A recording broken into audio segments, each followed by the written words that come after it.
Star Trek. Picard's controversy about Jean-Luc's mother explained. Star Trek. Picard promised to peel back layers of Jean-Luc Picard's life that the next generation only hinted at. And in doing so, it sparked a storm of controversy, none more emotional or divisive than the Season 2 storyline surrounding Picard's mother, Yvette. Longtime fans were shocked, saddened, and in some cases outraged by the revelation that Jean-Luc's mother died by suicide, an idea that seemed to contradict earlier canon and raise difficult questions about the franchise's portrayal of mental health. This deep and tragic turn in the show's storytelling offered an intimate look at Picard's emotional legacy. But why was this choice so controversial?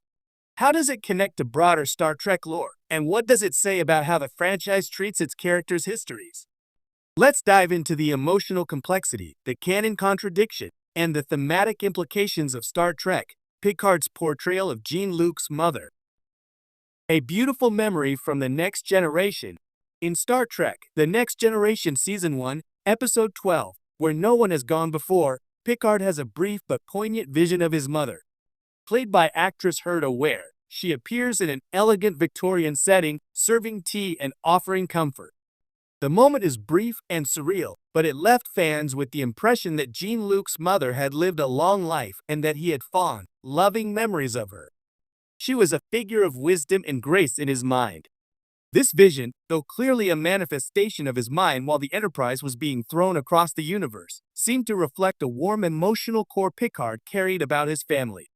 That made Star Trek, Picard's radical retcon of her fate, especially jarring. The revelation in Picard Season 2. In Picard Season 2, the show dives into Jean-Luc's childhood traumas with the help of the android Kore and the time-traveling antics of Q.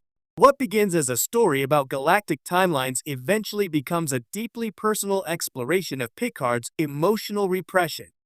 As the season progresses, viewers learn that Jean-Luc's mother, Yvette Picard, suffered from severe, untreated mental illness. Though loving and artistic, she was emotionally unstable, experiencing what appeared to be depressive and possibly psychotic episodes. Jean-Luc, as a child, was close to his mother, so much so that he once unlocked the door to her locked room, thinking it would make her happy. Tragically, that act led to her death by suicide. It's a guilt that Picard buried so deeply he had blocked it from memory. This backstory redefines the stoic admiral as someone shaped not just by discipline and duty, but by grief, trauma, and loss. The controversy, canon conflict, and character concerns.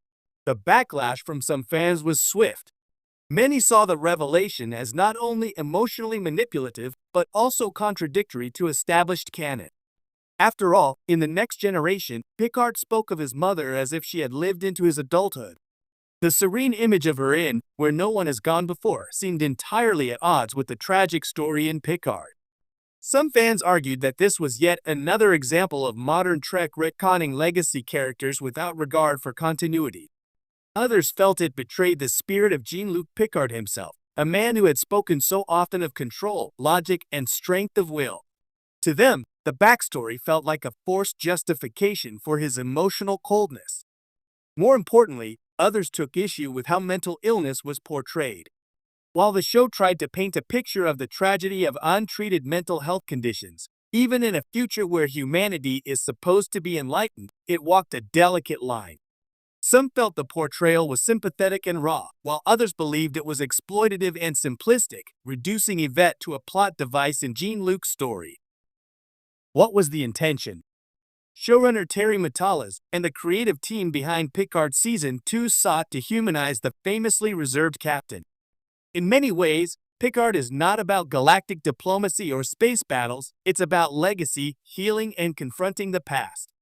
Giving Jean-Luc a hidden trauma offered a way to explain his aloofness and his resistance to love and family. In universe, the contradiction with his memories in The Next Generation can be explained by trauma suppression. His vision of his mother was idealized, sanitized, a protective fantasy created by his psyche to shield him from pain. This is not an uncommon reaction in people who have experienced childhood trauma. Picard Season 2 even explores this idea explicitly, noting that Jean-Luc had buried the memory so deeply that it was inaccessible even to him until triggered by events in the present.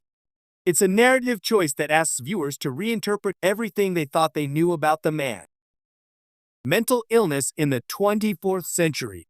Another key component of the controversy is how mental health is treated in Star Trek. One of the franchise's central themes has always been that humanity has evolved beyond many of its contemporary limitations. Poverty, disease, and even war have been largely eradicated on Earth. So when a character in the 24th century suffers from severe, untreated mental illness, it raises questions. Why didn't Yvette Picard get help? Why wasn't there a futuristic therapy, treatment, or intervention? Some fans argue this reflects a misunderstanding of what the Star Trek universe represents, a utopia of progress and support. Others see it as a harsh but necessary reminder that even in the future, mental health must be taken seriously, and that progress is never total. In fact, Picard leans into the idea that not all families are perfect, and even in paradise, suffering exists in quiet corners. The show doesn't provide all the answers, but it does hint that Maurice Picard, Jean-Luc's father, was skeptical of medicine and preferred to handle matters at home. This implies a cultural or personal resistance to help, rather than a lack of available resources. Still, it leaves a lot unsaid, and that ambiguity is part of what fueled the backlash. Patrick Stewart's personal touch. It's worth noting that Patrick Stewart himself had a significant influence on this storyline. Stewart has spoken openly about his own childhood trauma, including abuse in his family. His involvement in domestic violence advocacy shaped his desire to tell a more emotionally grounded story in Picard. For Stewart, Jean-Luc's journey through memory and trauma was deeply personal. He wanted the character to reflect real human pain and healing. While this made the show more resonant for some viewers, it also opened it to scrutiny. When stories are drawn from real-world suffering, they walk a fine line between catharsis and exploitation. In Picard Season 2, Stewart and the writers tried to thread that needle, portraying Yvette's decline and death with sorrow and complexity, but not sensationalism. A legacy rewritten. Whether one agrees with the creative direction or not, Picard undeniably reshapes Jean-Luc's legacy. It paints a portrait of a man who, for all his accomplishments, never allowed himself to grieve. A man who ran from love because he was haunted by the belief that love leads to pain. A man who only truly began healing in his later years through confronting the ghosts of his childhood. That's a bold choice. And in the landscape of Star Trek, which often emphasizes the external, the mission, the science, the diplomacy, it's also a rare one. Final thoughts. The controversy surrounding Jean-Luc Picard's mother in Star Trek. Picard is a